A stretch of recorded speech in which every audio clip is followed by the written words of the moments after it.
masumi ne don ba masuman bane shari'a ma haka ta tabbatar da su ina to da an isa wurin an yi jana'izar musulunci maganin kar a fara kar a je kar a fara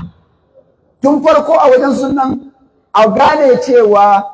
ba maganan ba da dama na cewa a ba da dama da sunan yancin addini wani ya zama yana sukan sunna annabi sallallahu alaihi wasallam babu ma ita kwata-kwata ya soke annabi daga damar fassara sakon da Allah ya koshi ya kuma nada kansa dan shi akan jamar baki ya kuma fassara amma wai annabi ba za a jamar baki ya fassara ba domin duk malamai nan sun ittifaqi duk ga shugabanni da suka gabata suka yi jawabi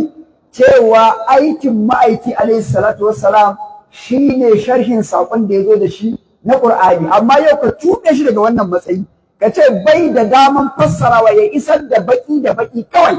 kai kuma aran ma a baka dama a dama baki ka fassara yau ga aran ma ya idan kuwa har wani yayi da'awar yana da daman a ja masa baki ya fassara amma annabi bai da wannan daman tuɓe annabi ne da naɗa kai saboda dole ka yarda da yara cikin mutane a rayuwar nan kuma an ittifaqi motsinsa da kawacinsa ma'asumin motsi ne da ma'asumin kawaici motsin annabi sallallahu alaihi wasallam gaba daya in motsi ne ma'asumi ne in kawacin ne ma'asumi ne da haka shi yake da dama shine al-masdar thani litashri' islami shine masdar na biyu na shari'a a musulunci daga qur'ani sai wannan masdarin saboda abin da yasa nake rakkazawa kan wannan adilla adliya in ka kawo naqliya na hadisai ba su ma karba ba yanzu da zan ce bukhari da muslim sun ce ga martaban sunna sai ta to kaji an kuma ai mun ce muku tun farko ba mu yadda ma da su ba da haka kore sunna annabi sallallahu alaihi wasallam kore annabi ne a samuwa dan ba zai zo a ce bai yi ba bai aikata ba bai yi shiru ba bai yi motsi ba to motsinsa da shirunsa da kawaicinsa su ne tafsirin sunna yanzu misali zan bar guda daya a lokutan sallah ga hadisi nan kowa ya san a cikin muwadda da shi imam malik ya fara a kitabu utus sala hadisin umar ibn abdul aziz wanda ya shiga ya samu gwamnan madina wato urwatun zubair ya shiga ya samu shi umar ibn abdul aziz yana gwamna a madina an lokacin sallah an kira sallah da fito ba yace ranka ya dade baka san cewa wato mugiratun shuba yana gwamna a kufa wata rana ya ja lokaci abu mas'udin al-ansari ya shige same shi ba yace ranka dade baka san cewa annabi sallallahu alaihi wasallam ba ma Allah ne ya tura jibril ya ayyana masa lokutan sallah ba washe garin Isra'i da Miraji ranar 27 ga wata da aka yi Isra'i da Miraji washe garin 28 jibril ya sako alaihi salam farkon lokacin zawal aka yi sallan azhar lokacin ya dawo bayan inuwa ta kai sau biyu na mutum aka yi la'asar ya dawo da rana ta faɗi aka yi magariba ya dawo farkon buyan shafaki aka yi isha'i washe gari ya zo duku farkon alfijir aka yi asuba'i da azahar ta zo bai zo irin lokacin jiya ba sai ya ja lokaci sai ƙarshen muktarin azahar la'asar sai da ya ja ya kai ƙarshen muktarin la'asar magariba ita lokacin ta a matsayi yake isha'i sai da dare ya ja asubahin gobe washe gari sai da jama'a suka dan fara hango juna sannan ya fito aka yi sallah don Allah amma wanda ya zo da sakon bai da iko haka dan shi ne hadisi haka ne ai ka kai kowa malam mai da'awa ya fi annabi kenan abu kujerar da yake da'awa don in ya tube annabi daga fassara sakon da Allah ya koshi da shi shine kuma koyar sunna to yana da dai wanci a shugabanni malamai ana karɓanta a matsayin ya kore sunna wannan kore samuwan annabi alwujudul fi'li lir rasul sallallahu alaihi wasallam a ce samuwansa practical existence na manzon Allah a cikin al'umma domin annabi zai samu bayi ba kawaci ba dole yayi kawaci wannan kuma shine laqad kana lakum fi rasulillahi uswatun hasana daka in kace ba sunna kaman kace littafin da yazo mika at-taura ce aka rubuta ta alluna annabi Musa ce fa kun zabi quwwatin Allah ce masa fa kun zabi quwwatin wa amru qaumaka ya saka ni na fi son mu dubi matsalar a matsayin kore samuwan annabi a matsayin mai koyarwa ko tube masa sifa na malami mai fassara abin da ya karba kaga kamar da abun an fishi bayyana sakon da ya karba ne in dai bai da iko yayi karin bayani akan sakon to kai ina kai ga mun ka fassara man da Hausa wannan inda ya fassara maka zuwa Hausa ne kake a'a saboda ai a larabcin an ce kaza kaza yake a'a wannan ya fi karfin larabci, wannan maganar Allah ne ba ordinary larabci bane, ba duk mai jin larabci ke fasara samun Allah. Ai larabawa ne amma sai aka zaɓe shi aka yi sama, amma bai da ƙarin bayani da zai. Jama'a dole a fahimci waɗansu lamura na addini suna affecting national security, dole mu karɓa haka. Shi yasa waɗansu ƙasashe kamar Morocco da aka bude Saudi Arabia ko Qur'anai ka je ka siyo qira'an Nafi'ul Madani, malamin qira'an Madina, riwayan Warsh wanda da shi muke karantawa nan, ka je ka cika masallacin harami da shi ka tashi ma an kwashi. Ba wai suna inkarin qira'an bane, ba suna inkarin riwaya bane, ba sa so a yi tashwishin al'ummar su a rikitan su. Matukan qira'an Asim al-Kufi ta sadu da manzon Allah almajirinsa Hafsu ya karɓo wurinsa da sanadi wanda yake in fact riwaya ce mutawatira, to ya ishe su ba sai an kara musu da wata kira ba sa inkarin sauran kirawoyi. In ka je Morocco ka zo zaka musu darasu da kiran Asim al-Kufi, riwayan Hafsa ce a'a mun yadda da ita, mun karba ala rasi wal ain, amma mu nan kira'an Asim al-Kufi muke yi a Nafi Madani, riwayan Warshi wani ba zai rikita mu. Idan ka je a mazhaba na fiqh a Saudi Arabia misali,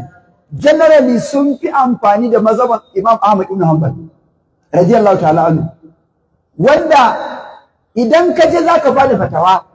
fatawa rasmi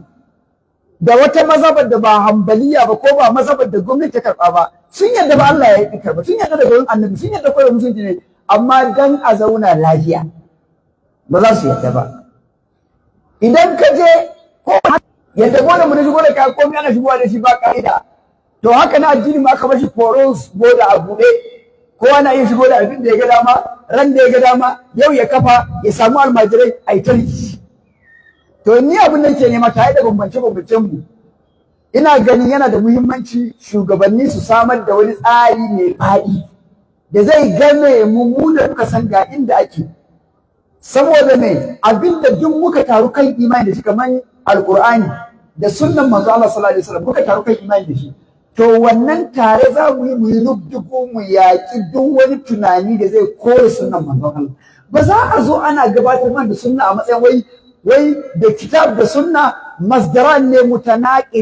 mutanaqidani ba. Dan haka suke so sai ce yanzu qur'ani a ce rage wani abu sai an karo da sunna, kamar ana so a nuna akwai kishiyanci tsakanin kitabuwar sunna.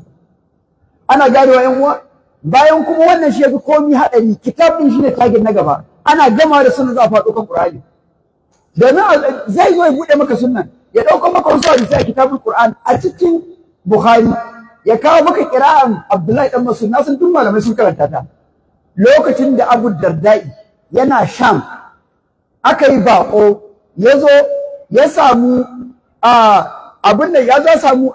yace ya ji labarin almajiran dan Mas'ud sun zo Sham. Waye babban almajirinsa? Aka ce gashi nan. Yace to don Allah biya mu suratul layl, in je da dan Mas'ud ke biya. Yace wallahi idza yaksha wan nahari idza tadalla waz zakari wal unsa. Yace haba ba ga irin ta ba, kaji kenan ni ma haka nake ta karanta suka ja da wai sai na ce wa ma khalaqa zakar wal unsa. Bukhari ya kawo a matsayin riwaya, amma da yake Qur'ani na da ka'idan tawatur, wannan qira'atul ahadi ne, ba qira'at da ake sallah da ita bane, ba a darasu da ita, ba a biya wa dalibai. Ta karkari inda tafsiri ya zo yana sai karin bayani sai ya kawo ta saboda kauda shubha. To daga an wuce wannan marhalar wallahi can aka nufa a warware Qur'ani da Qur'ani, shikenan an yi jana'izar mu a matsayin muna al'umma. Don haka don Allah ya uwa, ina ba da shawarar shugabanninmu a samu matsaya musamman da aka ce za a rika wannan zaman shekara-shekara, ya zama kafin shekara ta zagayo an fidda matsaya ko da a cikin communique da za a yi cewa abubuwan da suke masadir ne na tashrai duk mun yarda su, alqur'ani da farko, sunnan manzo sallallahu alaihi wasallam biyu, kar a karbi wani sauki cewa tunda ba wanda bi ya da wannan mas'ala ce daga musulmi sai waje da musulunci, ba magana na cewa abu na ta sallallahu alaihi wasallam bai da daman fasawa. ko kuma ce yana da dama amma bai fassara ba, ko kuma Allah bai bashi aikin fassara ba, gundarin bakin ne. To kai ina ka samu ka tsaya kai ta mana bayani? Ka tuga annabi daga wannan matsayin, kai ka hau. To da Allah shi yasa ba zan yawaita ba, akwai hadisai da dama da malamai suka kawo, amma ganin waɗanda ake magana da su kan magana ba su ma yadda da hadisi ba aslan. To sai mun neme shi a matsayin wato mushkila ce ta mai da daskarar da addini yadda ba zai aikatu ba. Sai an zo ga Qur'ani a gaban mun kasa aikata shi, mun aiki da shi. Dalili ba sunnar da za ta mana sharhin sa, an tuka sunna daga matsayinta. Wanda yana daga ciki a samu lokacin yayi daidai da lokacin da waɗansu ake samun maganganu kan wasu hadisi a ɗauko su a ce kaza da kaza, sai ya zama hujja ne na soke sunnar misali, ko kuma hujja ne na jayayya, ko a ce waɗanda suke jin sunna ma sun saba kan hadisi kaza da kaza. Abinda Dr. Murtala ya faɗa su na cewa wajen fassara ma ya kamata mu bi malamanmu su gwada mana da ake fassara nusus ɗin na sunnar, yadda kuma ba wai karatu na ɗiban da bai da shiga da kari da faɗa cewa kada a bar karatu a faifai a yi ɗiba yadda aka dama. Ya kamata kowa karatu da ijaza yadda muka saba da. Yanzu duk malaman da ke zuwa nan kowa zai gaya mara su dunna allo, wallahi har littafin ƙarshe ne sauke. Kaga kenan akwai ijaza da ka'ida. To sai mun koma wannan karatu. Duk mai karatu su waye malamansa, su ma suna da malamai. In ba mu koma ilimi mutasili ba da sanadi, to gaskiya wannan rudin zai, in ba sa aka ba zai ci gaba. Wa sallallahu alaihi wa sallam wa baraka ala sayyidina Muhammad al-Fatih wa alihi wa sahbihi.